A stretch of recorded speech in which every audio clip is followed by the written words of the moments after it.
ஆடியில எல்லா நகைகளுக்கும் சேதாரத்துல 1% கம்மி. அது மட்டும் இல்ல, உங்க பழைய நகைக்கு கிராமுக்கு 150 ரூபாய் கூடுதலாவும் தரும். ரெண்டையும் சேர்த்தா 2% மேல நகை விலையில சேவ் பண்ணுவீங்க. கடன் சுமை அதிகரிப்பு, வருவாய் பற்றாக்குறை உட்பட தற்போதைய தமிழக நிதி நெருக்கடி சூழலில் தாவேக அரசு அறிவித்த தேர்தல் வாக்குறுதிகளுக்கு பட்ஜெட்டில் எவ்வளவு நிதி ஒதுக்கப்படும் என்ற எதிர்பார்ப்பு எழுந்திருக்கு.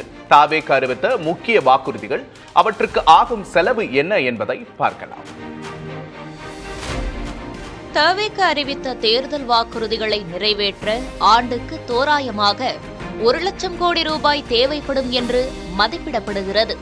இது தமிழக அரசின் வருவாயில் 33% ஆகும். மகளிருக்கான மதிப்புமிகு மகளிர் திட்டத்தின் கீழ் குடும்ப தலைவிகளுக்கு மாதம் 2,500 ரூபாய் வழங்குவதற்கு ஆண்டுக்கு 47,100 கோடி ரூபாய் தேவைப்படும் என கணக்கிடப்பட்டுள்ளது.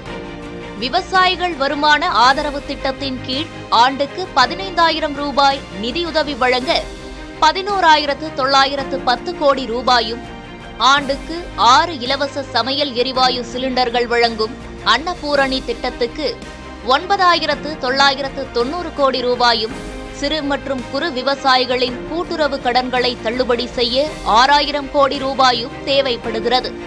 இளைஞர்களுக்கான வெற்றி திறன் பயிற்சி திட்டத்திற்கு 5,400 கோடி ரூபாயும் நிதி தேவைப்படுகிறது.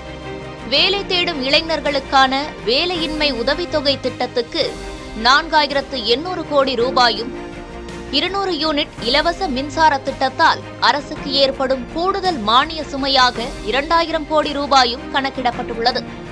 ஏழை பெண்களின் திருமணத்திற்கு 1 பவுண்ட் தங்கம் மற்றும் பட்டுச்சேலை வழங்கும் அண்ணன் சீர் திட்டத்திற்கு 1,500 கோடி ரூபாயும், குடும்பங்களுக்கான விரிவான மருத்துவ காப்பீட்டு திட்டத்திற்கு 1,274 கோடி ரூபாயும், மீனவர் குடும்பங்களுக்கு ஆண்டுக்கு 27,000 ரூபாய் நிதி உதவி அளிக்கும் திட்டத்திற்கு 545 கோடி ரூபாயும் தேவைப்படும்.